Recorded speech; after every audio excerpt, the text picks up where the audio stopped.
and welcome to Squiggly Careers podcast. We're here every Tuesday to give you a dose of career advice, inspiration, and I think sometimes even just reassurance. Some people keep telling me how sometimes they just listen because they've had a bad day and it makes them feel a bit better, which makes me very happy. And so today our topic is freelancing, and we've had lots of requests to cover this. And actually we were just waiting to sort of find the right moment because I'm joined by Helen, as Hello, always. Everybody. But neither of us have actually ever freelanced before, and we'll talk about whether we're increasingly in the minority, potentially. But we've started working with a lot of freelancers, but we wanted to get a couple of experts in the room to join us to talk about what it's like to be in a freelance role, transitioning into freelance, but also just what the context and the environment for freelancers looks like today. So we're delighted to have two guests with us, two kind of experts on the topic, and hopefully we're going to have a really good conversation about what is freelancing, the pros, the cons, how to set yourself up, what that looks like.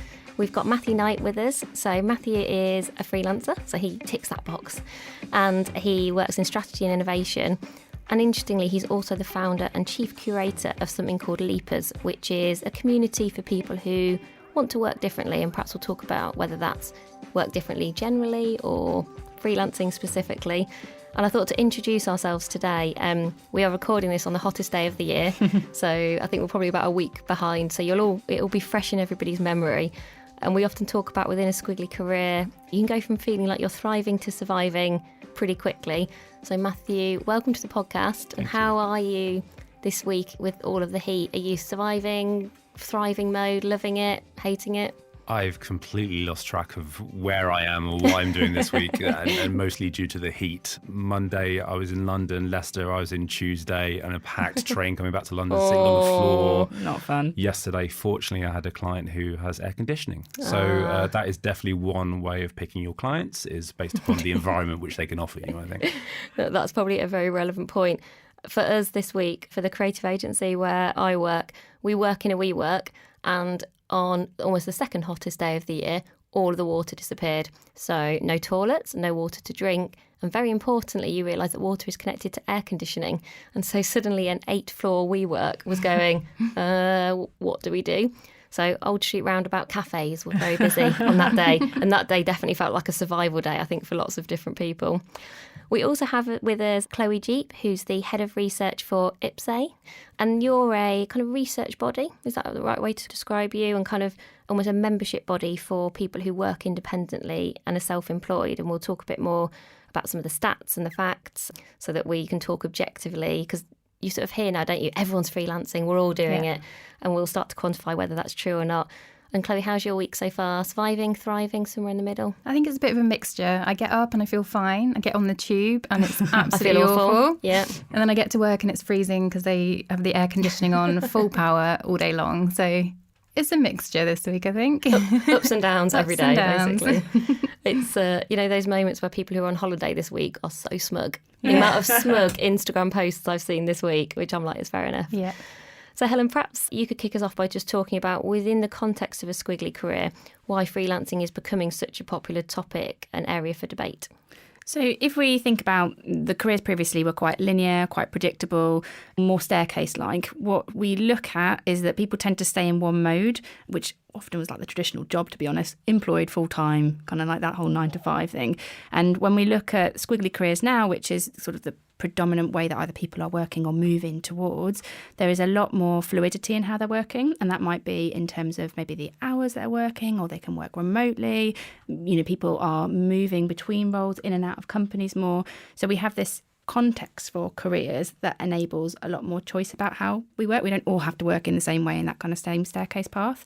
And what we are seeing is that there are more people who are freelancing in that squiggly career. They're sort of trying that mode of work on, and that actually that career context is enabling it because people they've got the technology to work remotely, so that actually their freelance opportunities could be outside of the area that they work in. They can work in teams virtually. It just creates the opportunity for people to work in that way.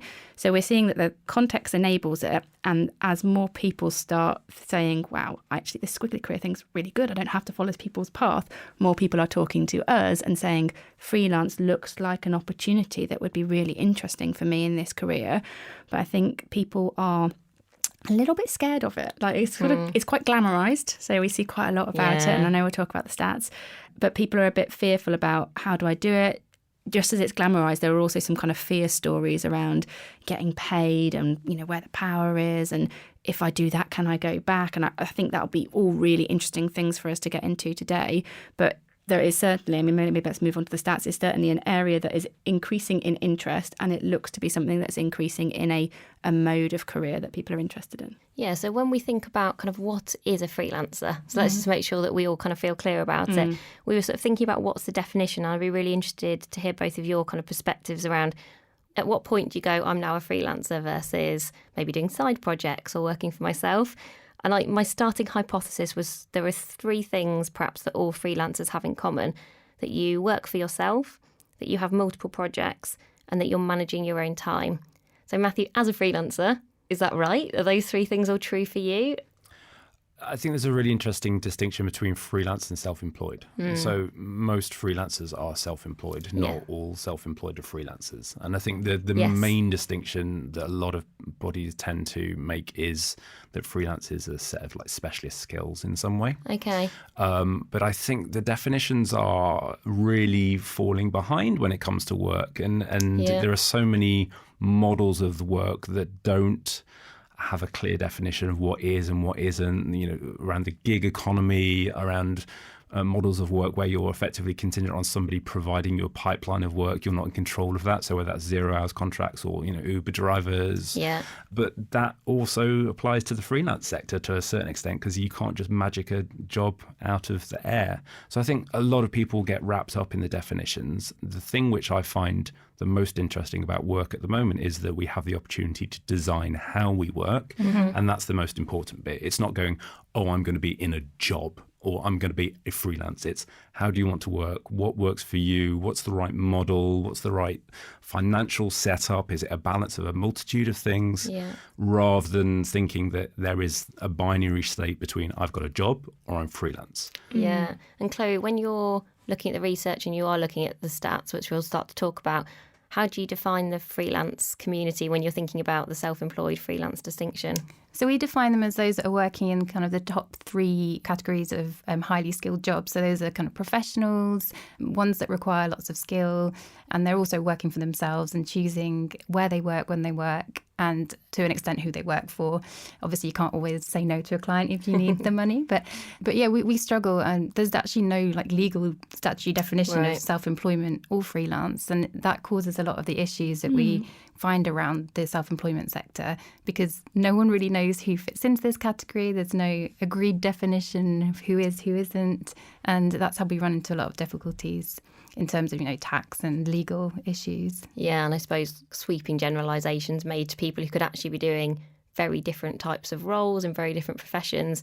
We're seeing a trend anyway with careers more generally, and I wonder if this is the same actually for freelancers around going, actually now everything's becoming much more personalised. Yeah. This kind of hyper-personalisation of going, you can't put everybody together in a category. No. And actually, that's probably better. It's probably better to kind of have a freer view and worry less about definitions and more about individual needs. Yeah. So when you look at the way you do think about freelancers, what kind of numbers for the UK are we looking at in terms of how many people are doing it? Is it on the increase? Yeah, so in terms of self-employment, there's about nearly 5 million people who are self-employed in the UK. And nearly half of those we would consider as freelancers. And that's increased by nearly 50% in the last 10 years. Wow. And we've actually found that increase has been driven by women, who've increased by 63% in the last 10 years. And there's a lot of working mothers working in this way. And the main reason they choose to do it is for flexibility. That's the top reason every time we talk to people. It's about the flexibility to work around them and their lives. And it just works for them better than a sort of 9-to-5 job. Do you think if organisations had inherently more flexible roles in them, and we've done stuff before around flexibility, that freelance number would drop? Do you think they're defaulting to, particularly the women, they're defaulting to freelance because it offers them flexibility that traditional company type jobs don't have in them? I think that definitely is one of the reasons. But I think also that flexibility is the top reason, but it's not the only reason. It's about being able to work on projects that you have decided to work on. It's about being in control of your workload and things like that. And when you want to take time off, finances allowing, you can choose when that is. and other things like that. So I think it's not just the flexible hours, it's also being able to choose what you want to work on and also pursue different passions. Yeah, and Matthew, for you, when you made that leap, given, I'm assuming you use the word leap, given your community of leapers. We do, yeah. When you made that leap, was it a multitude of factors, or was there one specific trigger that meant it felt like it was the right time for you? I did make an active decision to freelance. So I had a 6 months notice period in a role and was working out what I wanted to do with my time and having conversations with people about, what they were doing and what was interesting. And a role didn't present itself that I was genuinely keen to take. I chose to hand in my notice without having a job to go to because no one's going to wait 6 months. And it got to the point where, I need to start making money. So I set myself up as a self-employed contractor so I could take the income and, all be above board and so on. So it was more of a matter of situation than anything else. It happened more organically and naturally. And that's a lot of people find themselves in self-employment or freelancing not through their own choice. So perhaps redundancy, perhaps they're not able to get a role, perhaps they're having to get additional roles to supplement their income. So there's the positive view on why people go freelancing is the standard narrative around flexibility and choice of what work you do and where you work. But the reality for a lot of people is that it's a situation which they are not forced to be in, but don't have a huge amount of choice. And just to go to Chloe, you were talking about the definition that they use and that having a specific skill was part of that. At that point where you felt like, I'm sort of being forced to look into some other options because there's not the traditional one right in front of me, were you confident about the skill set that you could sell effectively? Absolutely not. You started that sentence so confidently. I was like, who's going to go? Absolutely not. No, I dread when people say, oh, so what do you do? Because I've never in my entire career had a succinct answer for it. And as a strategist, I'm a generalist. I can do a little bit of a lot of things. And selling broad, being interesting and interested is really difficult. And I have for a long time struggled with really having a clear proposition to sell.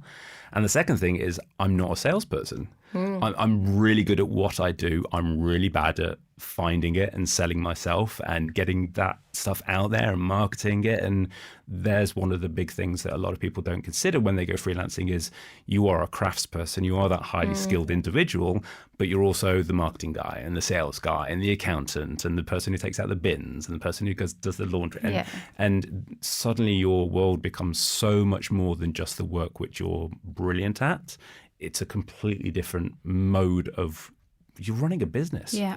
It's almost it's what's so interesting is you talk about people having kind of the specialisms, and the irony is potentially by then choosing to really focus on that by being freelance, you then end up probably doing lots of other things that you'd not anticipated that are not your specialism. Huge amount. And it's a massive learning curve as well, because when was the first time you did a contract? If you were a graphic designer and you step out of a job and then suddenly, what's the contract? What's a non-compete clause? What does this IP thing mean? Or because other people have been doing that for you. You've had a huge support network in a role, career development, the team, the people saying, hey, here's a project. Can you go and do this? Legal support if it all goes horribly wrong. And then you step out and you're on the hook for that. And I think there's a lack of awareness around those things that you have to get up to speed with really quickly. And Chloe, do you find that when you're looking at freelancers that almost the thing they need help with the most is that setting themselves up as a business? What are the things that people raise in terms of this is where I'm getting a bit stuck? Because I'm guessing probably people are confident or at least have a point of view on what they want to spend their time doing. Or perhaps they've, as Matthew said, it perhaps wasn't what they expected, but they know the work they might produce. Absolutely. Is it setting yourselves up generally or is it more selling yourself or a combination of factors? It's a combination of factors because as Matthew was saying, like you want to be a graphic designer, you're really good at graphic design, but then suddenly you have to wear all these other different hats and deal with tax and legal issues, which you've never had to deal with because you might have always had an employer doing it for you. So it is a minefield. So it's not only the legal things, but it's also marketing, social media, building your brand and things like that. It might not necessarily come naturally to you. So at Ipso, we offer a lot of support for people. So we have help with contracts, we have tax and legal helplines, we have insurances to protect people, because also you don't have any statutory employment benefits either if you become a freelancer. So we provide insurances and things like that. So it is a very scary thing, but having spoken to a lot of freelancers, they say that it was scary to take the leap in the beginning, but once they got into it, they were so happy that they'd done it. And we find very few people are actually unhappy with their careers. Okay, they say it's stressful, there's difficulties, it's been a steep learning curve, you said, but most people are generally happy once they get into it. Yeah, and I think what's been interesting already so far in the conversation is breaking a few stereotypes or sort of assumptions you have around freelancing. And one of the things that I found really interesting when I was doing a bit of research is that the number of self-employed people over 65 has tripled, particularly since the recession. So I was going, oh, that's really interesting. Is that economic driven? So actually there's been a recession and perhaps people now genuinely need the cash. So they're working for longer, but they want to work in a different way. Or is that choice? Because actually people see the benefits of work in terms of community, collaboration, intellectual stimulation. I'm guessing it could be a bit of a combination of factors, but I think you often go, freelancing looks cool, probably in an office that looks a bit like a WeWork with plants and lots of concrete, etc. All kind of probably city-based, very millennial thing. And I think a lot of people go, that's something I want to do. It's always kind of overwhelmingly positive. You do see a lot of that. And I thought, that's interesting that actually people potentially at retirement age are now starting to see freelance as potentially an option for them. Yeah, so it has been increasing, and we actually found that for younger people it's much less likely to be because they can't find another role or because of redundancy. For the older population that does get higher, right. But it is definitely a combination between both. So people say that now that it's so possible and so easy with the internet and everything else to be a freelancer, they've said, I've been working for someone my whole life. Now it's my turn to work for myself, do something I want to do. But you're right. For other people, it is that element of I can't find a job. I need to keep working into my retirement. So I'm going to go freelance and work in that way. But it really is a mixture. And there's a lot of positive stories out there. And Matthew, in your community, so you run a Slack group. So for people who don't know Slack, it's a kind of technology sharing platform, I guess, the way you can do things like instant messenger, have like channels where people can communicate and stay in touch. And you run a Slack channel for the Leapers community. Would you say that in terms of when people are kind of talking about their experiences, that it mirrors what Chloe was saying, that people are, yes, there are challenges, people are fundamentally enjoying it, that kind of the pros outweigh the cons? Or does it come down to individual circumstance? So net happiness is higher when you're self-employed. That's a good way of thinking about it, net happiness, most research shows that it's a positive. Leapers as a community focuses very much on the things which you step away from when you leave a job. Okay. And I think there are no shortage of organisations and communities which focus on helping you position yourself or find work or do the operations of being a freelancer. But we focus on a number of gaps. One which is around career development. So when you are in a job, somebody's poking you in the back to kind of go, do your CPD logs or to go on that training course or, hey, you're going to go for this promotion, hopefully. You don't generally get a promotion when you're a freelancer. So how do you continue developing? The second thing is around building relationships with the people you're working with, because you're on shorter bursts with new teams. Frequently with a freelancer, you're often dropped into an organisation, not told where to sit or where the loos are, and you have to get working very quickly and quite often treated as not a member of the team, a second-rate citizen. So how do you build better relationships with people? And the third area, which is our primary focus, around mental health and the challenges of potentially being isolated or the stress that's caused by late payments or finding work or being out of work, whatever it might be. So because we have a focus on how we can support people's emotional health in freelancers, it sometimes looks a little more negative because people are being vulnerable and they're being open and they're saying, oh God, I feel dreadful today. Like, I don't want to get out of bed. I need to write this, blah, blah, blah, blah. Yeah. And the purpose of the community is everybody just kind of piles in and says, oh, do you want to have a chat? Do you want a coffee? Yeah, like, nice. oh, I'm down the road. Should we just go grab a drink or anything? So it's just like a big internet hug. And I think that's, that's a missing part for many people who are working for themselves or by themselves, whether that's remote workers or freelance or whatever it might be. And if people are not being aware of maintaining their own mental health and they're not prioritizing that, because it's really easy to drop off the list of after doing the work and paying the bills and so on, that whilst net happiness is higher, the risk of you falling into a higher kind of state of anxiety or struggling with mental health is way higher. It's a multiple. In the creative industries, you're 4 times more likely to be affected with mental health challenges in some way, which is a huge As number. a freelancer? Just generally that's within the general, industries. isn't it? Yeah, generally within industries. And the research which we did earlier in the year showed that over 50% of people before they went freelancing didn't consider the impact it would have on their mental health. Over 50% also say that it has negatively impacted their ability to work at some point. So it's an important thing that people aren't necessarily considering.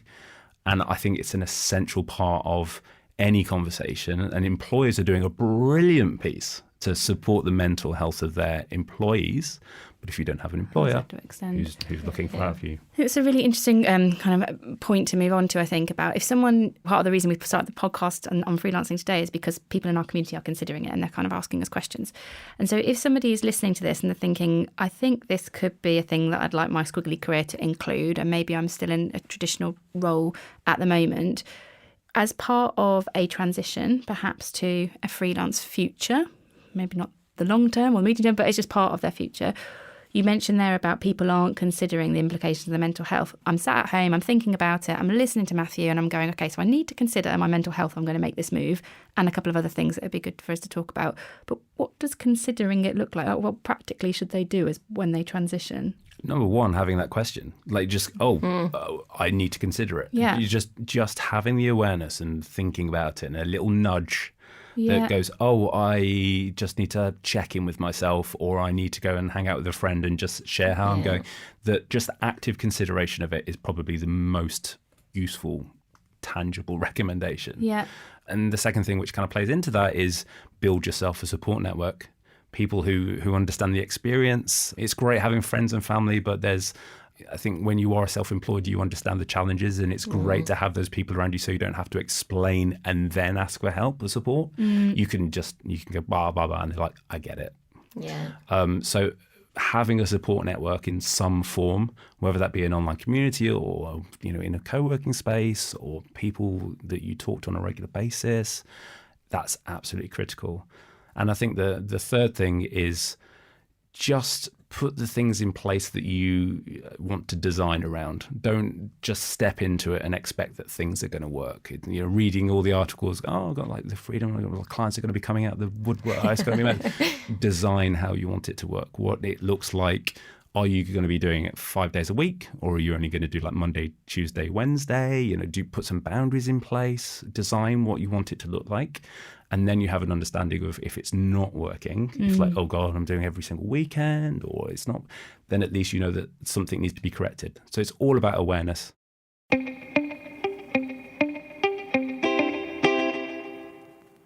When I left Microsoft, so I went to work on Amazing If full-time, so self-employed, I remember thinking one of the things that I really liked about working in a company was the energy. Like I really feed off other people's energy.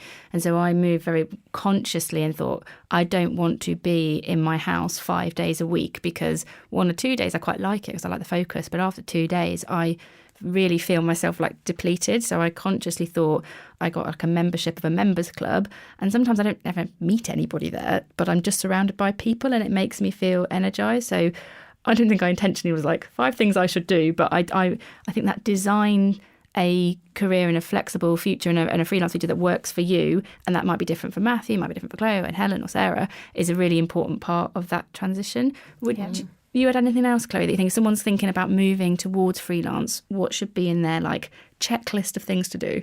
I think building a network and a community is one of the most important things, and not only for your mental health and support, but also it's one of the best ways to find work, to collaborate.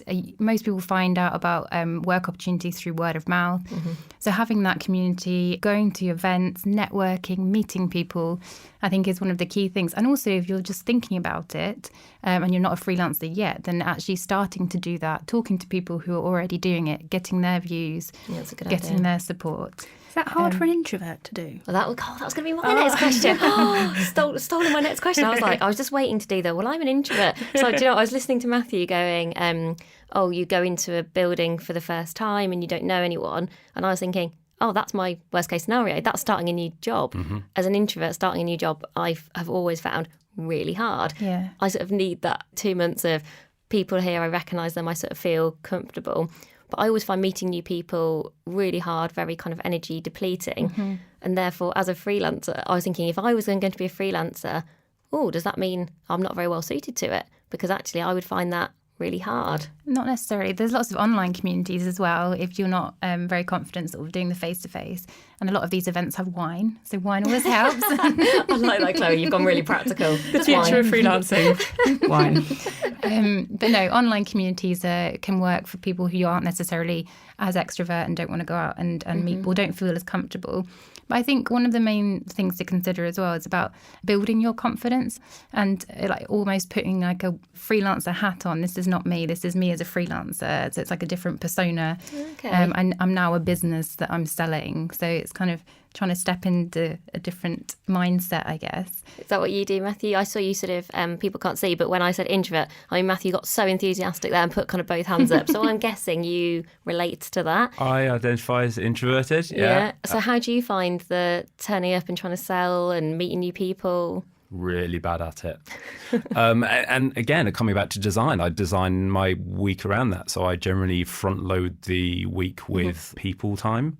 And then the back half of the week is when I can sit at home writing or gathering the notes and pulling stuff together because I know my energy levels deplete like that.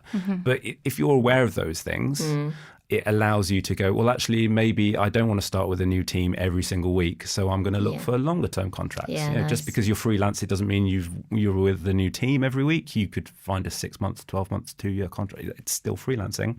So it's around understanding how you work. And I think, again, and this is not a self-employed thing. Generally, a lot of people are not so clued up on how they work. They can say what they do and how long they've done it for, but have never actively looked at, when I need focus, I need to work in these environments, or when I collaborate, I need some time to kind of after it.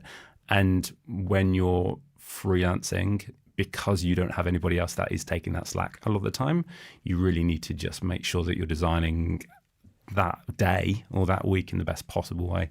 Yeah, I suppose it's probably never more important to think, what does success look like for me as part of transitioning to a freelance, if you're being that considered about it? And even if it comes to you, also thinking that, and also going, how can I be the most successful? So what does that actually mean? So when do I do my best work? What environments am I in? How much do I like to collaborate? How much do I like to be on my own?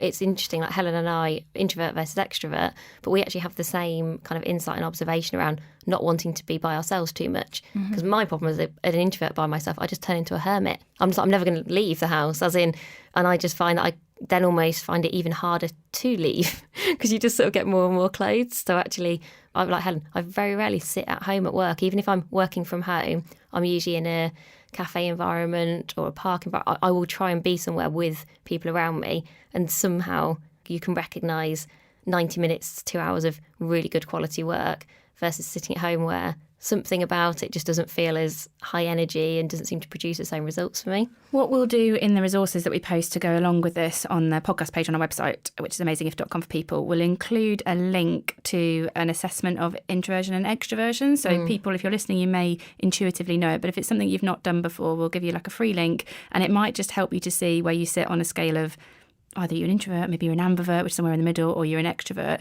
And that might just help you to design your work with the way Matthew's talking. And also, I think it's really important to get out of your own head every so often because I know that personally goes around, oh, I didn't do this right, I didn't do that right. And having feedback from others is so important. How do Getting you get it from that? your client. Ask. Right, yeah. You just need to ask. And it's another challenge with the freelance kind of experience. A lot of the time is you come in, you do the work, you move on to the next thing. And often you don't know what impact that work had or where it went. And it's really important to know that your work was meaningful and had impact and was valuable. So Do you frame your request for feedback in any particular way? Like, what was the most impactful thing? What could I do differently? Is there a standard thing you do? Usually it's questions around which parts of this project do you find really valuable? Where were there things that we could have improved or did we miss? And if we were to work together again, what would be valuable to do? So just kind of really giving them the opportunity to be open and frank. A lot of clients struggle to give good feedback. I think people struggle to give really good feedback generally, so it's kind of not a surprise. But it is really important to ask, and a lot of people forget I can see that. to do that. One of the other challenges that I thought is really, I think I suspect is something that most people would come across, is this sort of the idea of the free bit in freelancing. So I saw that in some of the research, Chloe, that you've done, 43% of people give away some of their time for free. And actually that's the point about good old creative industries, which both Matthew and I have spent quite a lot of time in. That's 86% in creative industries. And actually, I don't think you have to be freelance to be able to give stuff away, because I see that not just in freelance. So do we think that's a natural reality that everybody needs to kind of get their head around about, I am going to have to work out a percentage of my time that I do give away for free because that helps to build my portfolio, that helps to show the quality of my work? Do I need to do more of that when I'm first starting because I've got to build my credibility?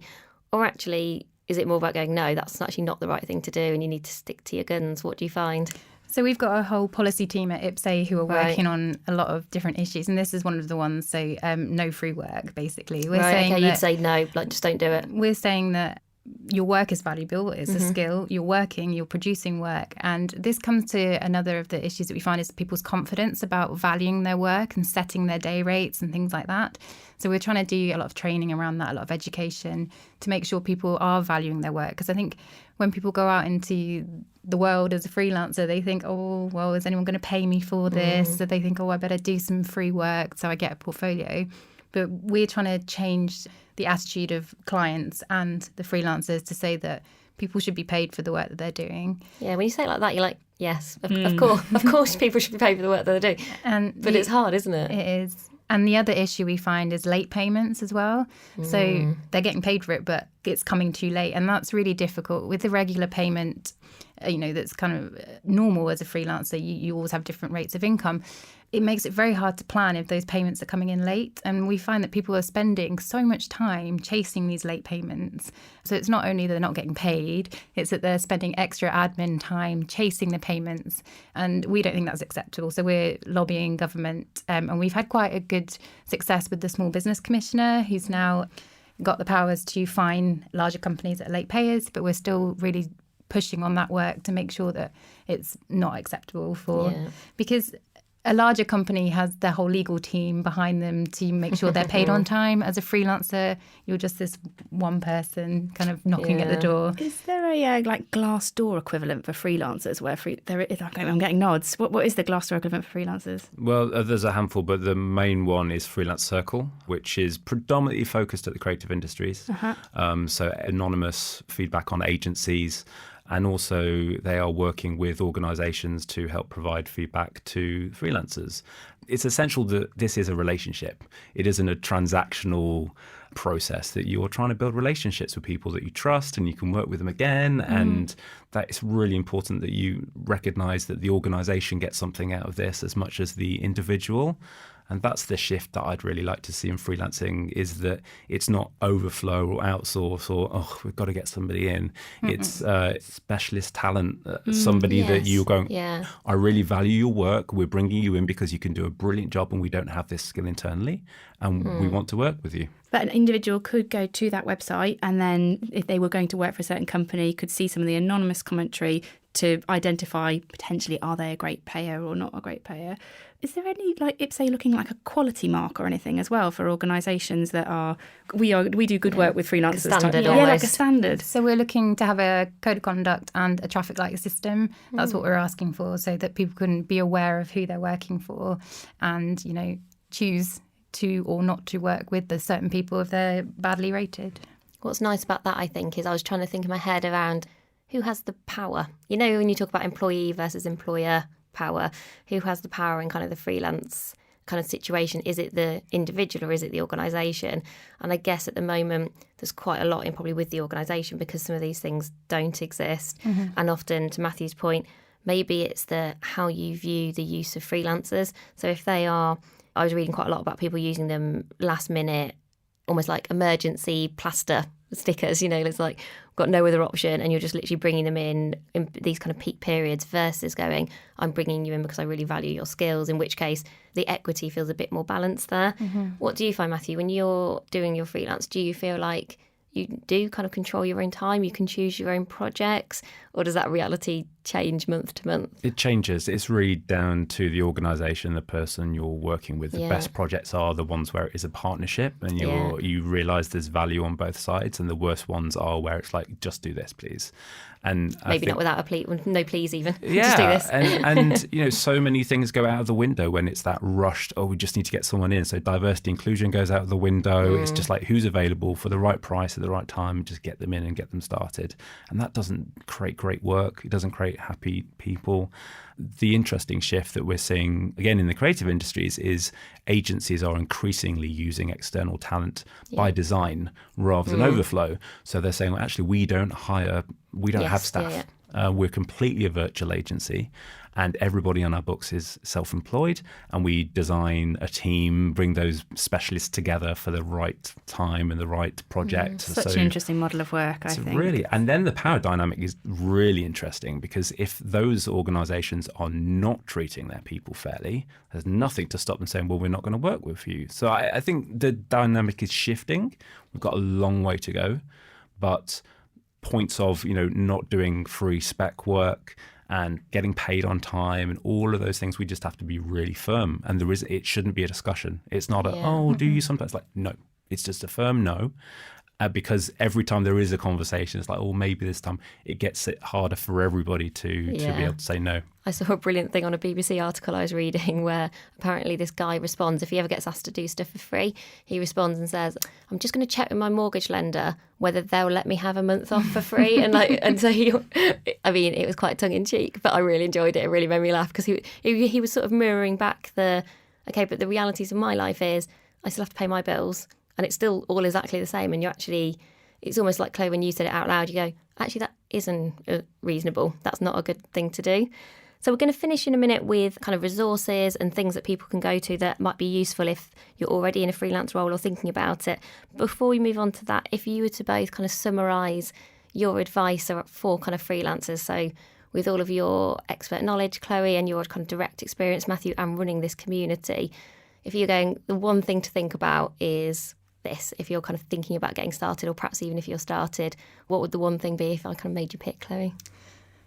Well, a lot of people we talk to say, if I'd have known this sooner, that this was a possibility for me, I'd have done it years ago. Oh, nice. That's a really positive way to finish. That's nice. So I think just testing the water. A lot of people do like a side hustle that we call it. So staying in employment, but sort of trying it out on the side to see if, they could potentially move it into projects. I think that's a really nice way of getting started, and just being really aware of all the different hats you'll have to wear if you go freelance, I think is important. Yeah, so kind of give it a try. If it's something you're interested in, and probably today, I guess sometimes it might have felt a bit overwhelming for people if they were like, wow, that's a lot to think about. Actually, the barriers to entry are probably lower than they've ever been before. Yeah. And your ability to just give it a go on the side. Actually, Helen and I work with one designer who's brilliant, and he just does a bit of design for us on the side.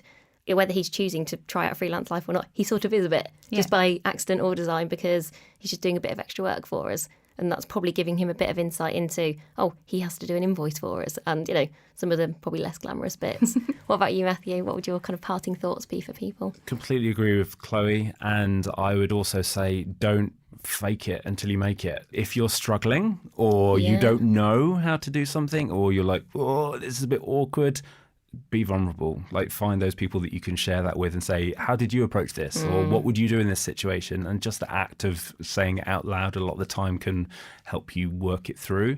But if you are working for yourself, you don't have to be on your own. There are plenty of people who are there who are going through the same experience and will have plenty of wisdom to share with you. Yeah, that's really lovely. I was actually having dinner with a few friends last night who are self-employed, running their own businesses, and they were saying that's the biggest thing they've had to get their head around is, and they run their own business by themselves, so they don't have the benefit of a lovely co-founder.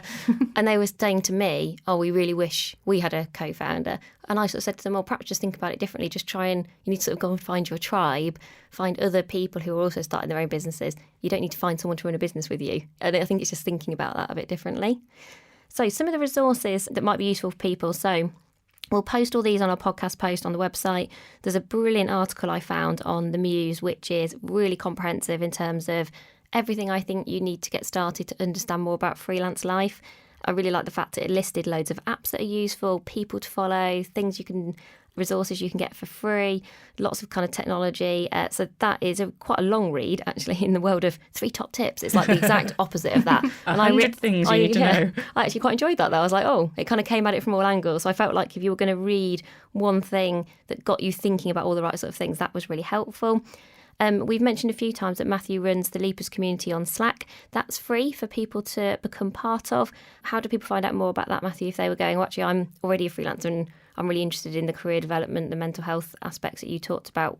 Where do people go to become part of that? So our website is leapers.co. Okay. And there's a big old button which says join us at the top, which gives you really straightforward. Yeah. And we're on Twitter as well, because not everybody's necessarily on Slack, and we're starting to find other ways of creating content and resources. But everything's on leapers.co, and we're very welcoming.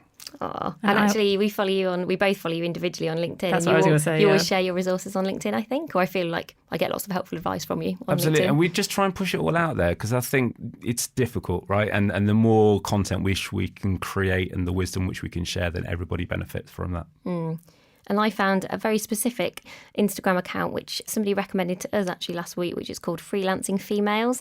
It's a really big community. It's got over 100,000 people. I would say what that Instagram account does is those daily pops of insight and inspiration that just make you smile.